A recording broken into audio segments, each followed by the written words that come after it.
Good evening and welcome to State of Business on Our Television. I'm Chamod Fernando. Let's have a look at the headlines. Sri Lanka outlines reforms at United Nations Human Rights Council. World Bank backs Sri Lanka Rural Development Scheme. Now the news in detail.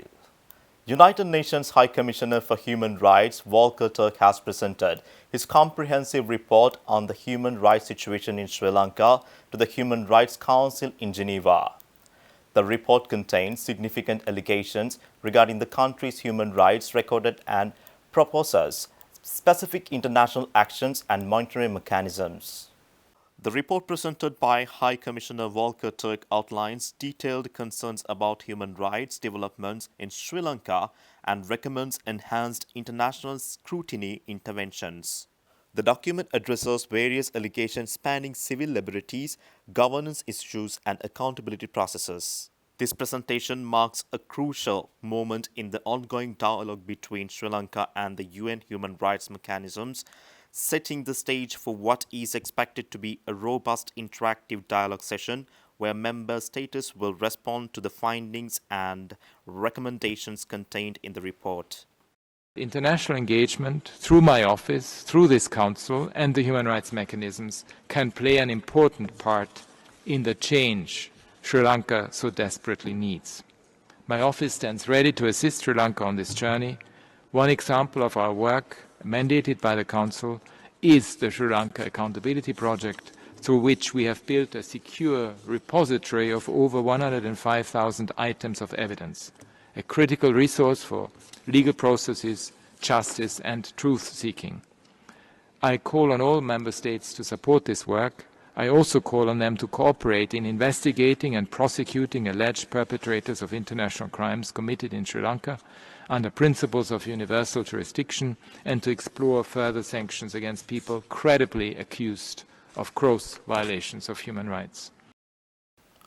Foreign Minister Vijitha Herath addressed the United Nations Human Rights Council following the report from the High Commissioner outlining Sri Lanka's significant progress on human rights reforms and development initiatives.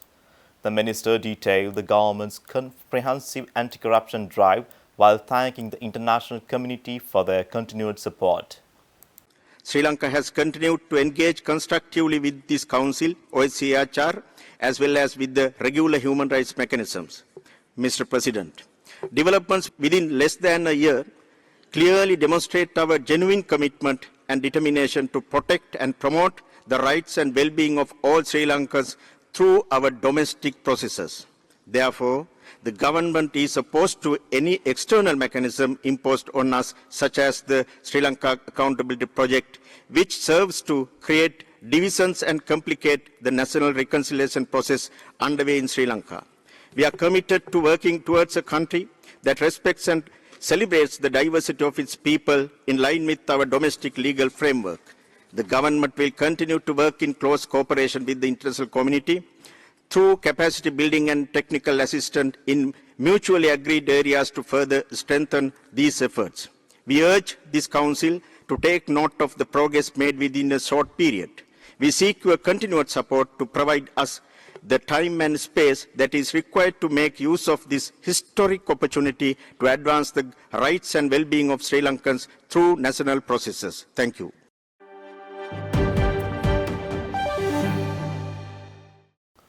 The World Bank has approved $100 million project to strengthen rural livelihoods and build a climate resilience in Sri Lanka's agri-food sector.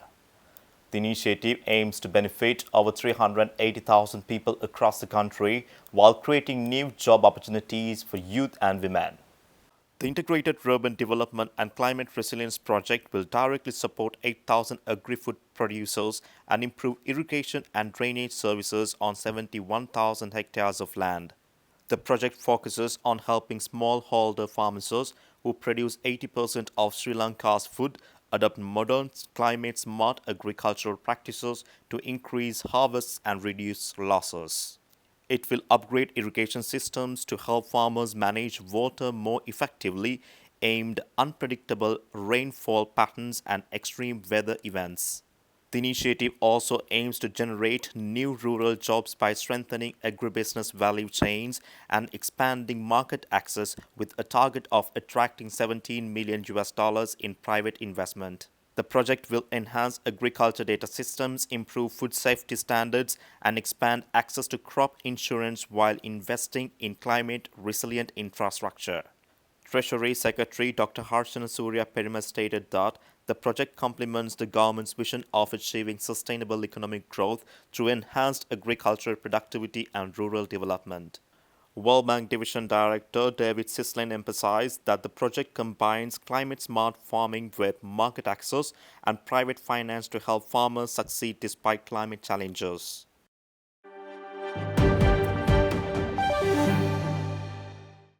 Stay tuned, we will return after this commercial break.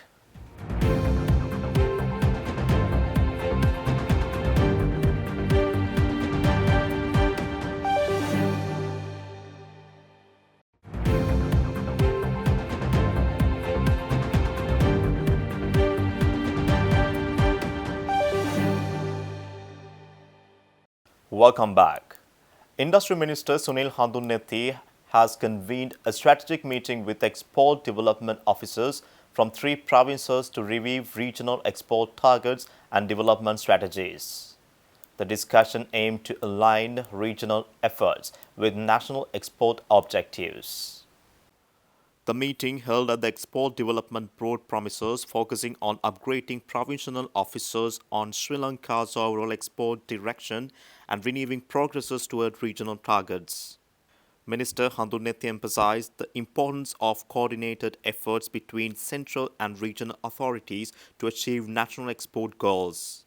The discussion also provided officers with a comprehensive understanding of various EDB division functions to enhance operational efficiency. The strategic session aimed to strengthen regional export development initiatives and ensure effective implementation of national policies at the grassroots level to boost Sri Lanka's export performance across key regions. Deputy Minister Chaturanga Abe Singha, EDB Chairman and CEO Mangala Vijay Singha, and Acting Director General Irandika Disanaika joined the meeting alongside directors and officials from the 3 provinces. The United States and Sri Lanka have jointly launched the Pacific Angel 25 multinational disaster response exercise at Katunayake Air Force Base. The 5-day humanitarian assistance training brings together participants from 7 nationals to enhance regional emergency preparedness. The 5-day exercise, which began yesterday and to be concluded this Friday, involves nearly 90 U.S. personnel and 120 Sri Lanka Air Force officials alongside participants and observers from Australia, Bangladesh, India, Japan and Maldives. Pacific Angel 25 focuses on search and rescue operations, medical readiness, air safety, and engineering cooperation to strengthen disaster response capabilities. U.S. Ambassador Julie Chung emphasized that this represents the largest multinational exercise in Sri Lanka this year, highlighting the commitment of Indo-Pacific partners to work shoulder to shoulder in preparing for real-world challenges from disaster response to humanitarian crisis. The training features 2 US C-130J aircraft supported by Sri Lanka's Bell 412, B-212 helicopter and King Air 350 aircraft, building essential team cohesion and confidence for rapid, robust responses to real-world emergencies. U.S. Defense Attaché Lieutenant Colonel Matthew Howe stressed that the exercise goes beyond training, creating real-world collaboration that enables faster, coordinated responses to crisis while strengthening collective security foundations for the future.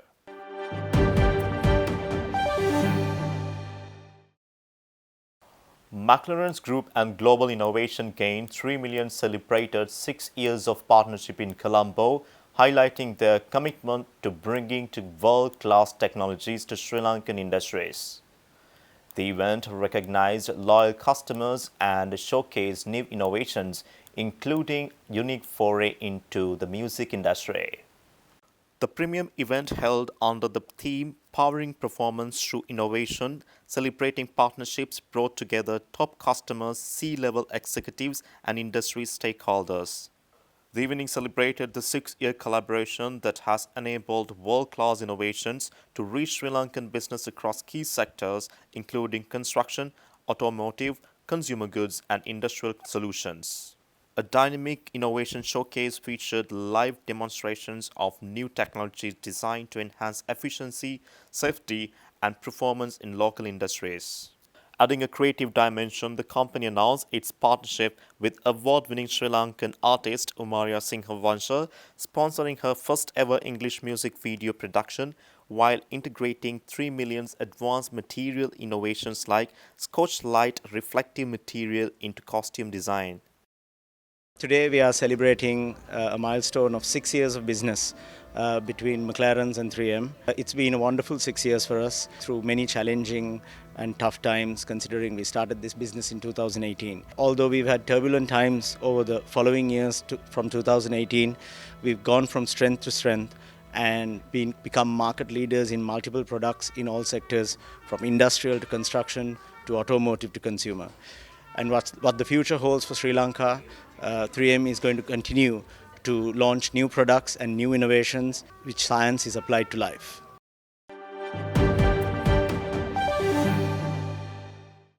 Stay tuned for the stock update.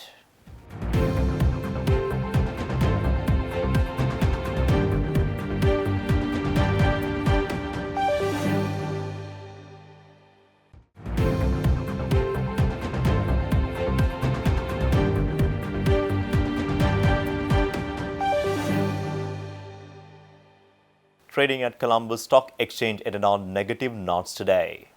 The all-share price index dropped by 231.72 to close at 20,674.11. The S&P SL 20 dropped by 60.23 to close at 5,895.13. The turnover was over 9 billion rupees and over 237 million shares were traded. Up next are Forex rates.